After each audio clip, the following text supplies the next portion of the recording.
Hello everyone. Today I am going to start the first poem of our syllabus, Character of a Happy Man. Students, keep in mind those students have old books and in that book first poem mentioned sweets are the uses of adversity is not a part of our syllabus. So the first poem is the character of a happy man. Written by Sir Henry Wotton. हाँ जी, poet name की है sir Henry Wotton. The idea conveyed in this poem is that those who have leisure, cares and ambitions in life are most contented people.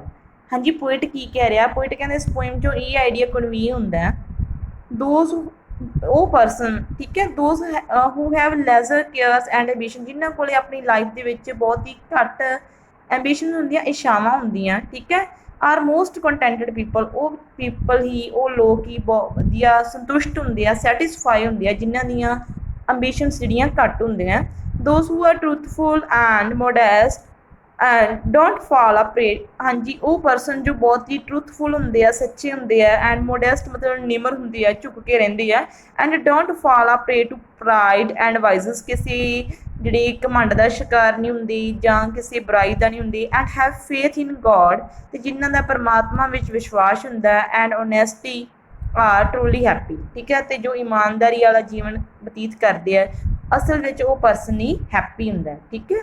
But in this poem, poet tells us the characteristics of a happy man, and poet lists out those which enable a person to lead a happy life. Means कि बेटा भी इस poem ਦੇ ਵਿੱਚ poet ਇੱਕ happy man ਦੀਆਂ characteristics ਨੂੰ ਦੱਸਦਾ ਵੀ ਇੱਕ ਪਰਸਨ, ਉਹ ਪਰਸਨ ਹੀ ਹੈਪੀ ਹੋ ਸਕਦਾ ਜਿਸ ਦੇ ਕੋਲ ਇਹ ਸਾਰੀ ਜਿਹੜੀ ਹੈਗੀ ਆ ਕੈਪੇਬਿਲਿਟੀਜ਼ ਹੁੰਦੀਆਂ, ਠੀਕ ਹੈ.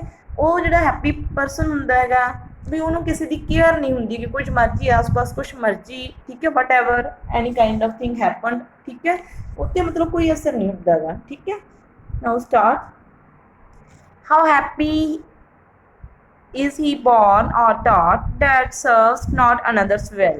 ਕਹਿੰਦੇ ਉਹ ਪਰਸਨ ਕਿੰਨਾ ਹੈਪੀ ਹੁੰਦਾ ਹੈ, ਠੀਕ ਹੈ, ਅਤੇ ਉਹਦੀ ਐਜੂਕੇਸ਼ਨ ਵੀ ਜਿਹੜੀ ਹੈਗੀ ਹੈ ਹੈਪੀਲੀ ਉਹਨੂੰ ਦੱਸਿਆ ਜਾਂਦਾ ਹੈ.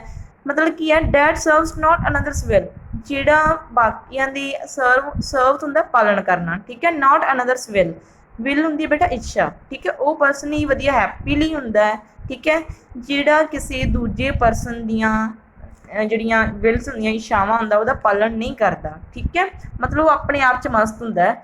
Whose armour is his honest thought, armour ਬੇਟਾ ਹੁੰਦਾ ਕਵਚ, ਜਿਹਦਾ ਉਸ whose armor is his honest thought, ਉਹਦਾ ਜਿਹੜਾ ਕਵਚ, ਉਹਦੇ ਜਿਹੜੇ ਓਨੈਸਟ ਥਾਟ ਹੁੰਦੇ, ਉਹਦੇ ਇਮਾਨਦਾਰੀ ਵਾਲੇ ਵਿਚਾਰ ਹੀ ਉਹਦਾ ਕਵਚ ਹੁੰਦੇ ਆ. And simple truth is utmost skill, ਅਤੇ ਉਹਦਾ ਸਭ ਤੋਂ ਵਧੀਆ ਸਕਿੱਲ, ਅਟਮੋਸਟ ਹੁੰਦਾ ਸਰਵ ਉੱਤਮ, ਠੀਕ ਹੈ, ਸਭ ਤੋਂ ਵਧੀਆ ਉਹਦਾ ਸਕਿੱਲ ਕੀ ਹੁੰਦਾ, ਐਂਡ ਸਿੰਪਲ ਟਰੂਥ, ਜਿਹੜਾ ਉਹ ਸਾਦਗੀ ਅਤੇ ਸੱਚਾਈ ਵਾਲਾ ਜੀਵਨ ਬਤੀਤ ਕਰਦਾ, ਇਹੀ ਉਹਦਾ ਸਭ ਤੋਂ ਉੱਪਰ ਵਾਲਾ ਸਕਿੱਲ ਹੁੰਦਾ, ਅਟਮੋਸਟ ਸਕਿੱਲ ਹੁੰਦਾ. whose patience not his masters are, ਠੀਕ ਹੈ, ਪੇਸ਼ੈਂਸ ਹੁੰਦੀਆਂ ਬੇਟਾ ਇੱਛਾਵਾਂ, ਉਹਦੀਆਂ ਇੱਛਾਵਾਂ ਜਿਹੜੀਆਂ ਹੁੰਦੀਆਂ, ਉਹਦੀਆਂ ਪੇਸ਼ੈਂਸ ਜਿਹੜੇ ਉਹਦੇ ਮਾਸਟਰਸ ਨਹੀਂ ਹੁੰਦੇ, ਠੀਕ ਹੈ, ਮਤਲਬ ਉਹਦੀਆਂ ਇੱਛਾਵਾਂ ਉਸ 'ਤੇ ਹੈਵੀ ਨਹੀਂ ਹੁੰਦੀਆਂ. Who soul is still prepare for death, ਅਤੇ ਉਹਦੀ ਸੋਲ, ਉਹਦੀ ਆਤਮਾ, ਠੀਕ ਹੈ, ਸਟਿਲ ਪ੍ਰੀਪੇਅਰ ਫॉर ਡੈਥ, ਹਮੇਸ਼ਾ ਹੀ ਜਿਹੜੀ ਡੈਥ ਦੇ ਲਈ ਕੀ ਹੁੰਦੀ ਹੈ, ਰੈਡੀ ਹੁੰਦੀ ਹੈ, ਠੀਕ ਹੈ. ਉਹ ਆਪਣੀਆਂ ਜਿਹੜੀਆਂ ਪੇਸ਼ੈਂਸ ਹੁੰਦੀਆਂ ਉਹਨਾਂ ਨੂੰ ਆਪਣੇ ਆਪ 'ਤੇ ਹੈਵੀ ਨਹੀਂ, ਮਾਸਟਰਸ ਨਹੀਂ ਬਣ ਦਿੰਦਾ, ਠੀਕ ਹੈ, ਬਲਕਿ ਉਹਦੀ ਜਿਹੜੀ ਸੋਲ ਹੁੰਦੀ ਹੈ ਉਹ ਜਿਹੜੀ ਹਮੇਸ਼ਾ ਡੈਥ ਲਈ ਰੈਡੀ ਹੁੰਦੀ ਹੈ. United unto the world with care of public fame or private birth, ਠੀਕ ਹੈ. ਯੂਨਾਈਟਡ ਦਾ ਵਰਡ, ਉਸਨੂੰ ਇਹ ਨਹੀਂ ਹੁੰਦਾ, ਠੀਕ ਹੈ, ਵੀ ਕਿਸੇ ਦੀ ਜਿਹੜੀ ਹੈਗੀ ਆ, ਕਿਸੇ ਦੀ ਪਬਲਿਕ ਫੇਮ ਹੁੰਦੀ ਹੈ, ਠੀਕ ਹੈ, ਜਾਂ ਜਿਹੜੀ ਹੈਗੀ ਆ ਉਹਦੀ ਆਪ ਦੀ ਜਿਹੜੀ ਫੇਮ ਹੁੰਦੀ ਹੈ, ਉਸ ਨੂੰ ਇਸ ਪ੍ਰਕਾਰ ਦੀ ਕੋਈ ਜਿਹੜੀ ਹੈਗੀ ਆ ਟੈਨਸ਼ਨ ਨਹੀਂ ਹੁੰਦੀ, ਠੀਕ ਹੈ, ਉਹ ਮਸਤ ਹੁੰਦਾ ਹੈਗਾ, ਠੀਕ ਹੈ, ਉਹਨੂੰ ਇਸ ਚੀਜ਼ਾਂ ਦੀ ਕੋਈ ਕੇਅਰ ਨਹੀਂ ਹੁੰਦੀ ਕਿ ਕਿਸੇ ਦੀ ਉਸ ਦੀ ਮਰਜ਼ੀ ਕਿੰਨੀ ਮਰਜ਼ੀ ਫੇਮ ਹੋਈ ਜਾਵੇ, ਜਾਂ ਜਿਹੜੀ ਉਹਨੂੰ ਇਹ ਹੁੰਦਾ ਮੈਂ ਆਪਣੀ ਆਪਣੀ ਜਿਹੜੀ ਹੈਗੀ ਆ ਹੋਰ ਜ਼ਿਆਦਾ ਮੇਰੀ ਫੇਮ ਵਧੇ, ਠੀਕ ਹੈ, ਇਸ ਚੀਜ਼ ਨਾਲ ਉਹਨੂੰ ਕੋਈ ਜਿਹੜਾ ਨਹੀਂ ਹੁੰਦਾ ਗਾ. ਹੂ ਐਨੀਮੀਜ਼ ਨਨ, ਐਨੀਮੀਜ਼ ਹੁੰਦਾ ਨਫ਼ਰਤ ਕਰਨਾ, ਠੀਕ ਹੈ. ਹੂਮ ਚਾਂਸ ਟੂ ਥਰਾਈਸ, ਕੋਈ ਵੀ ਜਿਹੜਾ ਪਰਸਨ ਹੈ ਹੋ ਸਕਦਾ ਉਹਨੇ ਔਰ ਆਪਣੀ ਲਾਈਫ ਦੇ ਵਿੱਚ ਬਹੁਤ ਜ਼ਿਆਦਾ ਉਹਨੇ ਉੱਚੀ ਚੀਜ਼, ਉੱਚਾ ਰੁਤਬਾ ਕੋਈ ਵੀ ਗ੍ਰਹਿਣ ਕਰ ਲਿਆ, ਠੀਕ ਹੈ, ਐਕਸੈਪਟ ਉਹ ਨਾਲ ਕੋਈ ਐਨਮੀਜ਼ ਕੋਈ ਨਫ਼ਰਤ ਇਸ ਉਸ ਗੱਲ ਨੂੰ ਲੈ ਕੇ ਉਸ ਨਾਲ ਉਹ ਕਦੇ ਵੀ ਨਫ਼ਰਤ ਨਹੀਂ ਕਰੂਗਾ। ਨੋਰ ਵਾਈਸ ਹੂ ਨੈਵਰ ਅੰਡਰਸਟੂਡ, ਠੀਕ ਹੈ, ਵੀ ਉਹ ਇਹ ਵੀ ਜਾਣਨ ਦੀ ਕੋਸ਼ਿਸ਼ ਨਹੀਂ ਕਰੂਗਾ ਵੀ ਉਹਨੇ ਕਿਸ ਤਰੀਕੇ ਨਾਲ ਕਿ ਉਹਨੇ ਚੰਗਾ ਕੰਮ ਕਰਕੇ ਉਹਨੇ ਆਪਦੀ ਜਿਹੜੀ ਹੈਗੀ ਹੈ ਉਹਨੇ ਕੁਛ ਗੇਨ ਕੀਤਾ ਜਾਂ ਉਹਨੇ ਕਿਵੇਂ ਕੀਤਾ, ਉਹਨੂੰ ਕੋਈ ਟੈਨਸ਼ਨ ਨਹੀਂ। ਉਹਨੇ who never understood how deepest wounds are given with praise, ਤੇ ਨਾ ਹੀ ਉਹ ਕਿਸ ਦੀ ਝੂਠੀ ਪ੍ਰੇਸ ਕਰਦਾ, ਕਿਉਂਕਿ ਉਹਨੂੰ ਇਸ ਗੱਲ ਦਾ ਰਿਲਾਈਜ਼ ਹੈ ਵੀ ਜਦੋਂ ਆਪਾਂ ਕਿਸੇ ਦੀ ਜਿਹੜੀ ਪ੍ਰੇਸ ਕਰਦੇ ਹਾਂ, ਝੂਠੀ ਪ੍ਰੇਸ ਕਰਦੇ ਹਾਂ, ਤੇ ਉਹਨੂੰ ਹੋ ਸਕਦਾ ਵੀ ਕਿੰਨੇ ਜਿਹੜੇ ਹੈਗੇ ਉਹਨੂੰ ਡੀਪੈਸਟ ਅਮਾਊਂਟ ਦੀ ਤਰ੍ਹਾਂ ਉਹਨੂੰ ਫੀਲ ਹੁੰਦਾ। Note rules of state but rules of good, ਬੇਟਾ ਉਹ ਕਿਸੇ ਤੇ ਨੋ ਰੂਲਸ ਆਫ ਸਟੇਟ, ਉਹ ਕਿਸੇ ਤੇ ਆਪਦੇ ਰੂਲਸ ਦੁਆਰਾ ਰਾਜ ਨਹੀਂ ਕਰਨਾ ਚਾਹੁੰਦਾ, ਠੀਕ ਹੈ, ਜਿਵੇਂ ਰਾਜਨੀਤਿਕ ਪੋਲੀਟੀਸ਼ਨ ਹੈਗਾ, ਪੋਲੀਟੀਸ਼ਨ ਦੀ ਤਰ੍ਹਾਂ ਜਿਹੜਾ ਹੈਗਾ ਉਹ ਕਿਸੇ ਤੇ ਰਾਜ ਨਹੀਂ ਕਰਨਾ ਚਾਹੁੰਦਾ। ਬਟ ਰੂਲਸ ਆਫ ਗੁੱਡ, ਪਰ ਇੱਕ ਚੰਗੇ ਤਰੀਕੇ ਦੇ ਨਾਲ, ਠੀਕ ਹੈ, ਬਲਕਿ ਚੰਗਿਆਈ ਨਾਲ, ਠੀਕ ਹੈ, ਹਾਰਟ ਦੀ ਚੰਗਿਆਈ ਨਾਲ, ਠੀਕ ਹੈ, ਕਿ ਦੂਜਿਆਂ ਦੇ ਕੀ ਕਰਨਾ ਚਾਹੁੰਦਾ, ਰਾਜ, ਨਾ ਕਿ rules of state. Who God doth ਹੁੰਦਾ ਬੇਟਾ ਡਜ਼ ਹੁੰਦਾ, ਠੀਕ ਹੈ, who God doth late and early pray, ਹਾਂਜੀ ਉਹ ਹਮੇਸ਼ਾ ਕੀ ਕਰਦਾ ਹੈਗਾ, ਹਾਂ ਜਿਹੜੀ ਹੈਗੀ ਗॉड ਦੀ ਜਿਹੜੀ ਹੈਗੀ ਗॉड ਅੱਗੇ ਪ੍ਰੇ ਕਰਦਾ ਰਹਿੰਦਾ ਹੈਗਾ। More of his grace than gives to land, ਬੇਟਾ ਉਹ ਤੋਂ ਗॉड ਦੀ ਜਦੋਂ ਉਹ ਗॉड ਅੱਗੇ ਜੋ ਪ੍ਰੇ ਕਰਦਾ ਉਹ ਤੋਂ ਉਹਦੀ ਜਿਹੜੀ ਹੈਗੀ ਆ ਮੋਰ ਆਫ ਹਿਸ ਗ੍ਰੇਸ, ਉਹ ਤੋਂ ਉਹਦੀ ਗॉड ਤੋਂ ਉਹਦੀ ਕਿਰਪਾ ਮੰਗਦਾ। ਗ੍ਰੇਸ ਹੁੰਦੀ ਹੈ ਕਿਰਪਾ, ਠੀਕ ਹੈ, ਗॉड ਤੋਂ ਉਹਦੀ ਕਿਰਪਾ ਮੰਗਦਾ, ਉਹਦੀ ਮਿਹਰ ਮੰਗਦਾ। ਦੈਨ ਗਿਵਸ ਟੂ ਲੈਂਡ, ਨਾ ਕਿ ਜਦੋਂ ਪ੍ਰੇਅਰ ਗॉड ਅੱਗੇ ਪ੍ਰੇਅਰ ਕਰ ਰਿਹਾ ਹੁੰਦਾ ਉਸ ਟਾਈਮ ਉਹ ਗॉड ਨੂੰ ਗਿਫਟ ਲੈਣ ਲਈ ਜਾਂ ਦੇਣ ਲਈ ਨਹੀਂ ਕਹਿੰਦਾ, ਬਲਕਿ ਕੀ ਕਹਿੰਦਾ ਵੀ ਤੁਸੀਂ ਮੇਰੇ ਤੋਂ ਕੀ ਕਰੋ, ਕਿਰਪਾ ਕਰੋ। ਹੂ ਐਂਟਰਟੇਨਸ ਦ ਹਾਰਮਲੈਸ ਡੇ ਵਿਦ ਦ ਰਿਲੀਜੀਅਸ ਬੁੱਕ ਔਰ ਅ ਫਰੈਂਡ, ਜਦੋਂ ਕਿਤੇ ਕੋਈ ਹਾਰਮਲੈਸ ਡੇ ਹੁੰਦਾ, ਠੀਕ ਹੈ, ਉਹ ਆਪਣਾ ਐਂਟਰਟੇਨ ਕਾਹਦੇ ਨਾਲ ਕਰਦਾ ਹੈਗਾ, ਵਿਦ ਦ ਰਿਲੀਜੀਅਸ ਬੁੱਕ, ਜਾਂ ਤਾਂ ਕਿਸੇ ਰਿਲੀਜੀਅਸ ਬੁੱਕ ਨਾਲ, ਔਰ ਫਰੈਂਡ, ਜਾਂ ਆਪਣੇ ਕਿਸੇ ਵਧੀਆ ਫਰੈਂਡ ਦੇ ਨਾਲ ਆਪਣਾ ਟਾਈਮ ਜਿਹੜਾ ਉਹ ਸਪੈਂਡ ਕਰਦਾ। This man is free from servile band, ਇਸ ਤਰ੍ਹਾਂ ਦਾ ਜੋ ਪਰਸਨ ਹੈ, ਠੀਕ ਹੈ, ਉਹ ਕਿਸੇ ਵੀ ਜਿਹੜੀ ਹੈਗੀ ਸਰਵਾਈਵ ਬੈਂਡ ਮਤਲਬ ਕਿਸੇ ਗੁਲਾਮੀ ਕੇ ਬੰਧਨ, ਠੀਕ ਹੈ, ਉਹ ਗੁਲਾਮੀ ਦੇ ਬੰਧਨ ਤੋਂ ਕੀ ਹੁੰਦਾ, ਫ੍ਰੀ ਹੁੰਦਾ।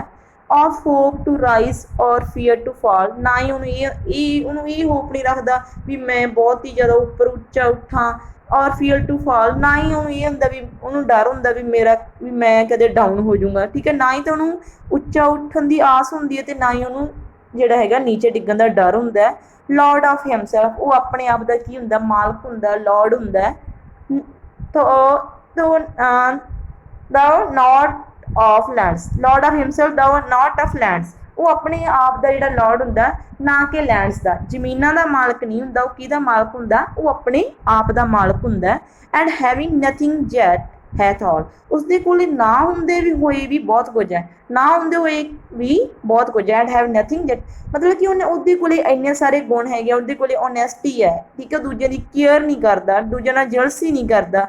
ਗॉड ਨੂੰ ਜਿਹੜਾ ਹੈਗਾ ਉਹ ਹਮੇਸ਼ਾ ਜਿਹੜੀ ਗॉड ਅੱਗੇ ਪ੍ਰੇਅਰ ਕਰਦਾ, ਉਹ ਇਹ ਸਾਰੇ ਉਸ ਕੋਲ ਕੈਪੇਬਿਲਿਟੀਜ਼ ਹੈਗਾ, ਠੀਕ ਹੈ, ਭਾਵੇਂ ਉਸ ਕੋਲ ਹੋਰ ਕੁਝ ਵੀ ਨਹੀਂ। ਐਂਡ ਹੈਵਿੰਗ ਨਥਿੰਗ ਯੈਟ ਹੈਥ ਆਲ, ਇਹ ਨਾ ਕੁਝ ਹੁੰਦੇ ਵੀ ਉਸ ਕੋਲ ਬਹੁਤ ਕੁਝ ਹੈ। ਹਾਂਜੀ ਬੇਟਾ, ਫਰੋਮ ਦਿਸ ਪੋਇਮ, ਇਸ ਪੋਇਮ ਦੇ ਵਿੱਚ ਤੁਹਾਨੂੰ ਇੱਕ ਸੈਂਟਰਲ ਆਈਡੀਆ ਆਉਂਦਾ, ਠੀਕ ਹੈ, ਐਂਡ ਇੱਕ ਸਟੈਂਜਾ ਆਉਂਦਾ, ਠੀਕ ਹੈ। ਸਟੈਂਜੇ ਦੇ ਵਿੱਚ ਜੋ ਕੁਐਸਚਨ ਹੁੰਦੇ ਆ ਉਹ ਅਟੈਂਪਟ ਕਰ ਦਿੰਦੇ, ਇਸ ਲਈ ਜਿਹੜੀਆਂ ਤੁਹਾਨੂੰ ਪੋਇਮ ਦੀਆਂ ਜਿਹੜੀਆਂ ਲਾਈਨਸ ਹੈ ਉਹ ਆਪਣੇ ਮਾਈਂਡ ਵਿੱਚ ਰੱਖਣੀਆਂ ਹੋਣਗੀਆਂ ਵੀ ਇਹ ਲਾਈਨਸ ਕਿਸ ਪੋਇਮ ਚੋਂ ਜਿਹੜੀਆਂ ਹੈਗੀਆਂ ਲਈਆਂ ਗਈਆਂ, ਤੇ ਉਸ ਪੋਇਮ ਦੇ ਪੋਇਟ ਦਾ ਕੀ ਨੇਮ ਹੈਗਾ, ਠੀਕ ਹੈ। Now we read central idea of this poem. This poem gives the secret of a truly happy person's life, ਇਹ ਪੋਇਮ ਆਪ ਨੂੰ ਜਿਹੜੇ ਟਰੂਲੀ ਹੈਪੀ ਪਰਸਨ ਹੈ ਉਹਦਾ ਸੀਕ੍ਰੇਟ ਦੱਸਦੀ ਹੈ। ਕੀ ਹੈ, such a person leads an honest life, ਇਸ ਤਰ੍ਹਾਂ ਦਾ ਹੈਪੀਲੀ ਜਿਹੜਾ ਪਰਸਨ ਹੈ ਇੱਕ ਵਧੀਆ ਓਨੈਸਟ ਲਾਈਫ ਨੂੰ ਸਪੈਂਡ ਕਰਦਾ ਹੈ। ਹੀ ਇਜ਼ ਜੈਲਸ ਆਫ ਨਨ, ਉਹ ਕਿਸੇ ਨਾਲ ਜਲਸੀ ਨਹੀਂ ਕਰਦਾ। ਹੀ is content with what ever little he has, content ਹੁੰਦਾ ਸੈਟਿਸਫਾਈ ਔਰ ਸੰਤੁਸ਼ਟ, ਉਸ ਨਾਲ ਸੈਟਿਸਫਾਈ ਹੈ ਭਾਵੇਂ ਉਸ ਕੋਲ ਥੋੜਾ ਹੀ ਹੈ, ਠੀਕ ਹੈ। ਵਟ ਐਵਰ ਲਿਟਲ ਹੀ ਹੈਜ਼, ਜਿੰਨਾ ਉਸ ਕੋਲ ਹੈ ਉਸ ਨਾਲ ਹੀ ਉਹ ਸੈਟਿਸਫਾਈ ਹੈ। He is not a slave of patience, ਉਹ ਜਿਹੜੀਆਂ ਹੈਗੀਆਂ ਇੱਛਾਵਾਂ ਦਾ, ਸਲੇਵ ਹੁੰਦਾ ਗੁਲਾਮ, ਇੱਛਾਵਾਂ ਦਾ ਗੁਲਾਮ ਨਹੀਂ ਹੈ। ਦ poet says that such a person does not run after worldly fame, poet ਕਹਿੰਦਾ ਵੀ ਇਹੋ ਜਿਹਾ ਪਰਸਨ ਵਰਡਲੀ ਫੇਮ ਮਤਲਬ ਕੀ ਹੈ, ਦੁਨੀਆ ਦੀ ਜਿਹੜੀ ਪ੍ਰਸਿੱਧੀ, ਠੀਕ ਹੈ, ਦੁਨੀਆ ਦੀ ਜਿਹੜੀ ਪ੍ਰਸਿੱਧੀ ਲੈਣ ਦੇ ਪਿੱਛੇ ਨਹੀਂ ਭੱਜਦਾ। ਐਂਡ ਵੈਲ, ਨਾ ਹੀ ਉਹ ਪੈਸੇ ਪਿੱਛੇ ਭੱਜਦਾ। He prays to God regularly, ठीक है, वो हमेशा गॉड अगे प्रे करता है।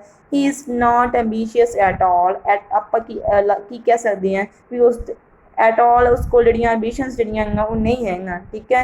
He passes his time in company of religious books and faithful friends, वो अपना टाइम किमें पास करता है, ज़्यादातर रिलीजियस बुक्स रीड करके और with faithful friends. He follows the path of goodness, वो जोड़ा है चंगियाई का जोड़ा रास्ता है उन्होंने फॉलो करता है।